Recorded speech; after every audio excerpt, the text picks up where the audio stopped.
ওকে, so আমরা এই পর্যন্তই ছিলাম, এই পর্যন্তই আছি। এখন আমরা কি করব? এই পর্বে আমরা থিমটা ইনস্টল করব এবং থিমটাকে আমাদের সাইটে চলার মতো আমরা পারফেক্ট সেটিংসটা করে নিব। সো এটার জন্য আমরা কি করব? ফার্স্ট অফ অল মাই সাইটে ক্রিয়েট করব। ক্লিক করার পর নিউ নেটওয়ার্ক অ্যাডমিন থেকে আমরা প্রথমে থিমস অপশনে ক্লিক করব এবং থিমস অপশনে ক্লিক করার পর প্রথমে এখানে যে থিমগুলো আছে এগুলো আমাদের একটারও প্রয়োজন নাই, তাই আমরা এগুলাকে ডিলিট করে দিয়ে নিই এবং এখান থেকে অ্যাড নিউ থিমে ক্লিক করব। তারপর আপলোড থিমে ক্লিক করব, চুজ ফাইল, এবং আমি চলে যাব হচ্ছে যে আমাদের ইউজ অপশনে এবং এখানে এই ফাইলটা আপনাদেরকে রার ফাইল হিসাবে দেওয়া থাকবে বা জিপ ফাইল হিসাবে দেওয়া থাকবে। আপনারা ওইটাকে আনজিপ করে নেওয়ার পর এরকম কিছু ফাইলস পাবেন। আপনারা এই যে উডমার্ট থিমে ক্লিক করবেন, ক্লিক করার পর এই যে উডমার্ট যেই অপশনটা আছে এইটা সিলেক্ট করবেন, তারপর ইনস্টল নামে ক্লিক করবেন।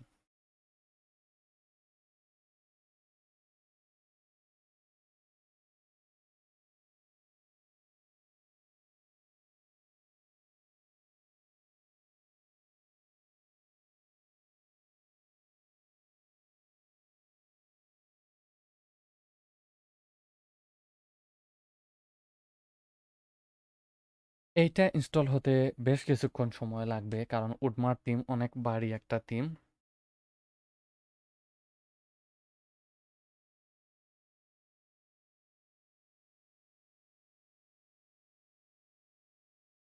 তো ইনস্টল হয়ে গেল। এবার আমরা আগে দেখতাম কি অ্যাক্টিভেট এবং কিছু একটা অপশন দেখতাম, কিন্তু এখানে কি অপশন দেখছি? এখানে অপশন দেখতেছি নেটওয়ার্ক এনেবল এবং গো টু থিম পেজেস। আজব বিষয় তো, এই দুইটা আসলো কেন? প্রশ্ন আসে না নিজের মাঝে? সো প্রশ্ন আসলে কি করব? দেখে নেই, এইটাকে একটা নিউ ট্যাবে ওপেন করি এবং এইটাকে একটা নিউ ট্যাবে ওপেন করি, দুইটার মানে বুঝাচ্ছি। এখানে ক্লিক করার পর এই যে থিমস পেজে নিয়ে আসলো, এখানে ক্লিক করার পর সেম থিমস পেজে নিয়ে আসলো। এবার এইখানে আসা যাক। নেটওয়ার্ক এনেবল মানে হচ্ছে আপনার সাইটে যতগুলাই সাবডোমেইন থাকুক না কেন, ওই সাবডোমেইনগুলার আপনি যদি ড্যাশবোর্ডে যান তাহলে ওইখানের অ্যাপিয়ারেন্স থেকে থিমের অপশনে আপনি এই থিমটাকে দেখতে পারবেন এবং ওইখানে আবার নতুন করে আপলোড করা লাগবে না, ওইখান থেকে আপনি অ্যাক্টিভেট করে নিতে পারবেন। এই জিনিসটাই এখানে বোঝাচ্ছে। সো আমি নেটওয়ার্ক এনেবল করে দিই। এটা এনেবল হবে না, এখানে এখানে ফেল দেখাতে পারে কারণ আমরা এনেবল করেই নিছি। এই যে নেটওয়ার্ক এনেবল করা দেখাচ্ছে। এবার এই 20 19 21 এইটার প্রয়োজন নাই, এটাকে নেটওয়ার্ক ডিসেবল করে দিই। ওকে, এটাকে আসলে ডিলিট করা যাবে না। তারপরও সিলেক্ট করে দেখি ডিলিট করার অপশন দেয় কিনা। এই যে ডিলিট, তারপর অ্যাপ্লাইতে ক্লিক করি, দেন ওকে ক্লিক করে দিই।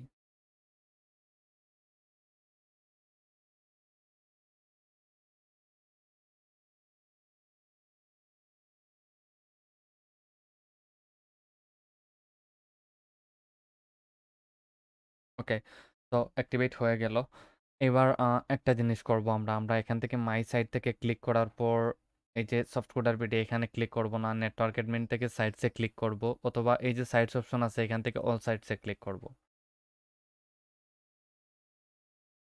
তবে এখানে যাওয়ার আগে আমাকে একটা ক্রস করে দেই, আমাকে কি করতে হবে? এই উডমার্ট টিমের একটা চাইল্ড টিম আছে, চাইল্ড টিমটাকেও আমাদের ইনস্টল করে দিতে হবে। সো আমি অ্যাড নিউতে ক্লিক করে ওইটাকেও ইনস্টল করে নিই, যাতে করে আমরা চাইল্ড টিমে কাজ করব। এবং চাইল্ড টিমে কাজ করার বেনিফিটস হচ্ছে, যদি আপনি কোনো কিছু হারাই ফেলেন মেইন টিমে কাজ করার সময়, এটা মেইন টিমে চেঞ্জ হবে না, চাইল্ড টিমেই চেঞ্জ হবে। তো এটা একটা গ্রেট অ্যাডভান্টেজ, এটা আমি প্র্যাকটিক্যালি আপনাদের বুঝাবো 40টা মডিউলের পরে। তো এটাকেও নেটওয়ার্ক এনেবল করে দিই, করে দিলাম নেটওয়ার্ক এনেবল। এবং আমি আচ্ছা একটা জিনিস, এখানে আরও কোনো যে কোনো একটা টিম এখানে অ্যাক্টিভেট করে নিই, করে নিলে আপনাদেরকে একটা জিনিস আমি একবারেই বুঝাই দিতে পারবো। এই যে 2021টাকে ইনস্টল করে নিই,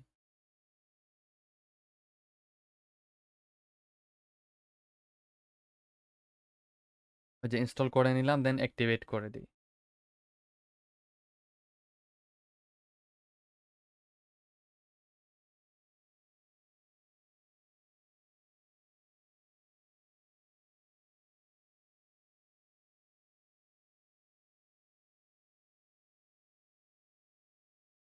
অ্যাক্টিভেট, অ্যাক্টিভেটটা কাজ করছে না, সো আমি চলে যাই ইনস্টল টিমে। মনে হয় এটা নেটওয়ার্ক অ্যাডমিনে এনেবল হয়ে গেছে। এই যে তিনটাতেই এনেবল আছে, কিন্তু এটা নেটওয়ার্ক এনেবল করা নাই, এই দুইটা নেটওয়ার্ক এনেবল করা, ডিসেবল এই জন্য দেখাচ্ছে। সো সাইটে ক্লিক করি, ক্লিক করার পর অল সাইটে ক্লিক করি। জাস্ট আপনাদেরকে আমি ডিফারেন্সটা বোঝানোর চেষ্টা করতেছি। এবার উডমার্ট থেকে আমি ড্যাশবোর্ডে ক্লিক করি। এই যে এখানে নিয়ে আসলো আমাদের। বাকি সবগুলা সেটিংই সেম। সো এখান থেকে আমি কি করব, অ্যাপিয়ারেন্স থেকে প্রথমে থিমসে ক্লিক করি। ক্লিক করার পর এইখানে ৩টা অপশন আমি দেখতে পারতেছি। এই যে দেখুন। এইটা কেন আসলো? এইটা হচ্ছে বাই ডিফল্ট অ্যাক্টিভেট করাই থাকে। এটা কিছু করার নাই। তো আমি যদি এইখানে যাই, আবার যাওয়ার পর যদি থিমস থেকে ইনস্টল থিমে ক্লিক করি, ক্লিক করার পর এইটা নেটওয়ার্ক ডিসেবল করা দেওয়া আছে এগুলা। আর এটা নেটওয়ার্ক এনেবল করতে চাইলে আমরা এখান থেকে করতে পারবো। আমি এখানে আরও একটা থিম, যেকোনো একটা থিম ইনস্টল করে নেই, তাহলে আরও একটু বেটার আপনাদেরকে বুঝাতে পারবো। এই যে প্রফিসিয়েন্সি বা পার্সোনাইফাই, এটাকে আমি ইনস্টল করে নেই এখানে।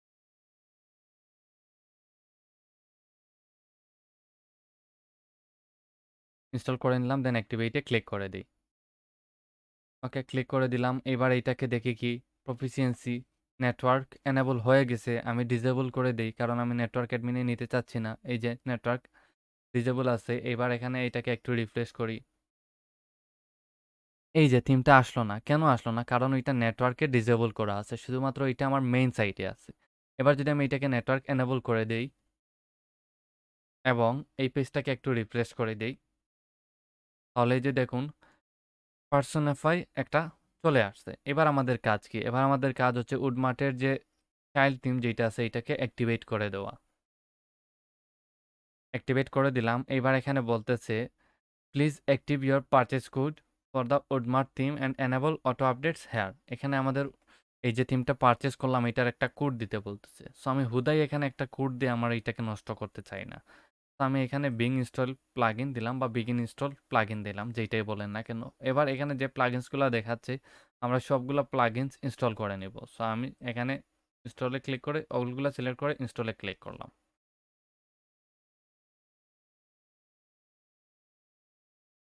এবার একটা একটা করে ইনস্টল হবে এবং এখানে কিছুটা সময় নিতেও পারে, আই এম নট শিওর।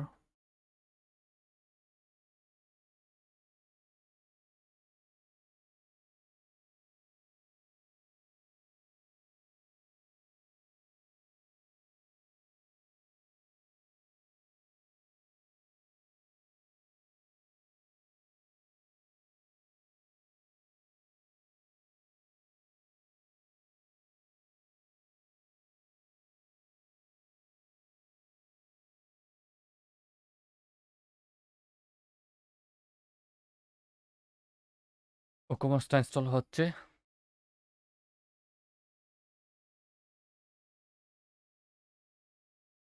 এই যে ওকোমোসটা ইনস্টল হয়ে গেল। এবার আমরা এখান থেকে return to required plugins installer এটাতে ক্লিক করব এবং সবগুলাকে এখান থেকে অ্যাক্টিভেট করে দিব। আমি সবগুলাকেই একসাথে ক্লিক করে দেন অ্যাক্টিভিটি ক্লিক করে অ্যাপ্লাইতে করে দিলাম।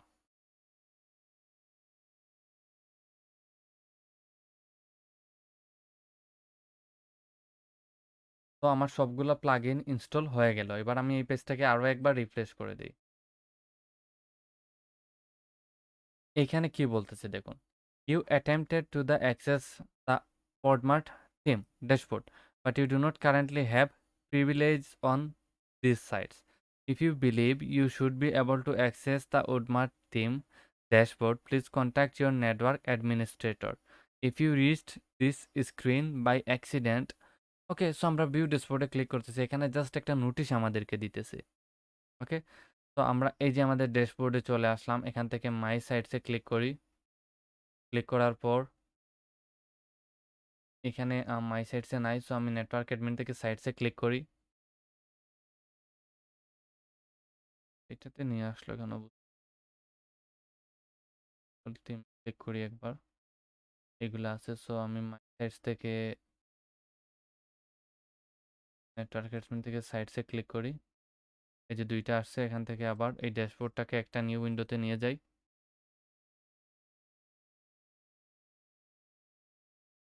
এই যে এখানে আমার সবগুলা কাজ ঠিকঠাক আছে। ওইটা জাস্ট একটা ইয়ে ছিল আর কি, আপডেট ছিল, আর কিছুই না। তো ডিসমিস নোটিস, এটা এখান থেকে ডিসমিস নোটিস করে দিই। এখানে স্ক্রিন অপশন থেকে গিয়ে আমি সবগুলাকে হাইড করে দিই। পরবর্তীতে আমার যেটা যখন প্রয়োজন হবে আমি তখন নিয়ে আসবো। এবার যদি আমি আমার সাইটটাকে এই যে এই সাইটটা আছে, এই উডমার্ট থিম এইটাকে যদি আমি এখান থেকে ভিজিট সাইটস এ ক্লিক করি,